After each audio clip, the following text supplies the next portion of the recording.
One of the thresholds to qualify for the first Republican presidential debate next month is 40,000 unique donors. North Dakota Governor Doug Burgum has made some noise with his unorthodox strategy, giving $20 gift cards in exchange for new campaign donations, which can be as small as $1. North Dakota Governor and 2024 Republican presidential candidate Doug Burgum joins us now from Sioux City, Iowa. Governor, as I understand it, you have, as of today, qualified for the first Republican debate, achieving 40,000 unique donors. Is that true? Yeah, that's absolutely correct, Major. And I just wanted to give a big shout out of gratitude. We had a group early on called the Sodbusters, and this was friends and family, and they were hustling. Within 3.5 days, we had donations from all 50 states. Everybody was combing their business contacts, their holiday card list to try to just build the excitement from a grassroots basis around that, and business partners. So whether it's friends from high school, business partners from 30 years ago, people I've met across, and a lot of people in the state of North Dakota. Big thank you from Catherine and I for all the support. We had a goal to try to get to 40,000 in just over 40 days, and we reached that today. And again, just grateful for all the support and all the interest. And as I understand it, some of those received $20 gift cards, correct? Yeah, absolutely, they did. And anybody, I grew up in a small town in North Dakota, and farming was my background, but I spent most of my years in tech and software tech specifically. Everybody knows that anybody's ever opened up an online business, when nobody knows you and you're getting started, you put a product out there and you offer it for a discount and try to get people to know who you are and what kind of service you provide. And so we did have a promotional office or offer. It's still on. So if people haven't gotten their $20 gift card, we're happy to do that. But I just want to say again, there's plenty of rackets in politics, and one of them is the online companies that can charge upwards of $100 to acquire a donor. We figured out a way to do that at about 1/10 the price, because not everybody wants a gift card. Some people are happy to give, and a lot of people give more than $1. But if you give $1, and just to help us see on the debate stage, we send you a gift card to help offset the inflation that they've experienced under the Biden administration. They can use it to purchase gas or have your whole family send in a donation, and then get enough cards you can take your family out to dinner. Right. Do you have any idea, Governor, what percentage of those 40,000 received or will receive gift cards? Well, I've been on the road today in Iowa, so I don't know the number, but we did commit that we would give away up to 50,000 of those. And so if people haven't got one yet, they can still go there and still get one today. We'll be happy to blow past the 40,000 level. We'd rather be giving something back to our supporters than giving it to some big tech online fundraising company. Right.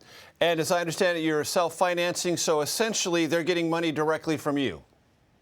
No, I'm not self-financing. I don't know why that keeps being repeated all the time, but this is going to be, we'll have a fully financed campaign, but in this day and age, the only way this works is if people believe in you. I've always put some of my own money in every startup I've ever been in. I literally, my dad passed away when I was a freshman in high school, got a bit of farm ground. I literally mortgaged that to be the seed capital for the first software company I was involved with, Great Plains Software. But just like Great Plains and everything I've ever done, we've had outside investors, and we've got people that have been very generously stepping up here in the early part of the campaign to support what we're doing.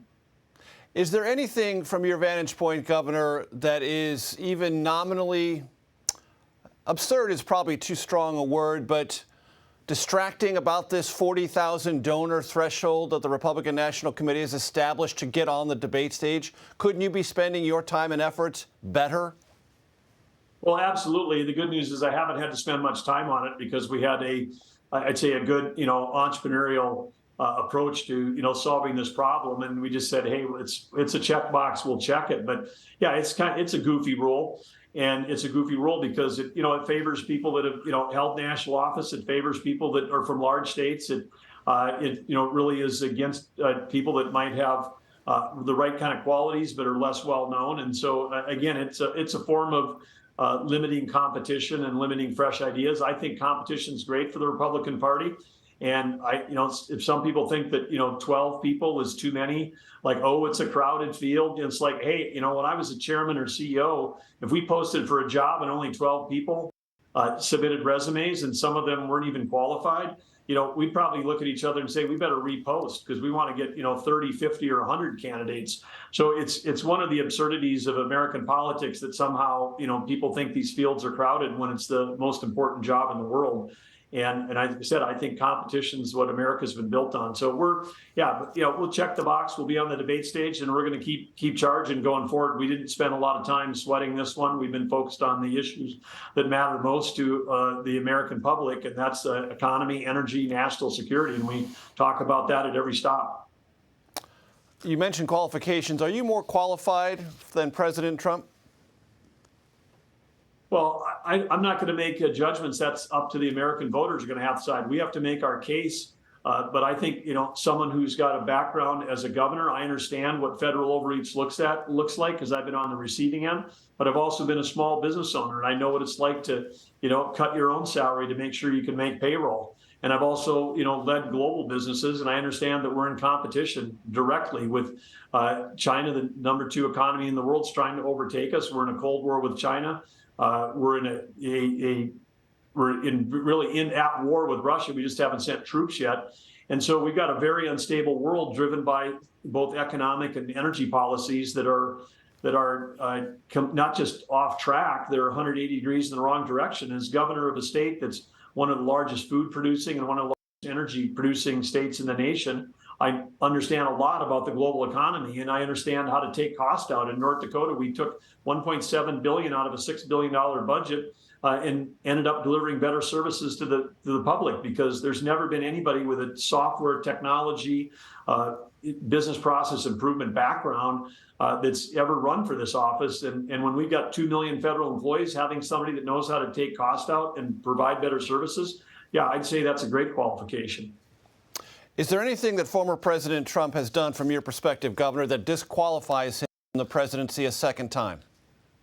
Well, I think, again, everybody's innocent until they're proven guilty. There's been lots of accusations being kicked around. But I think, again, it's up to the public. That's why we have elections. I mean, this is Super Bowl is not till next February, and there's like a whole industry of pundits that's trying to figure out, that the game's already over and they already know who the two players are going to be in the game, and the season hasn't even started yet. I mean, elections start next January, so the voters of America are going to have a chance to weigh in next January and February, and the primaries start, and they'll have the information they need that time to make a decision on who's in the best position to beat Joe Biden, and that's the case that we're going to keep making for the American public.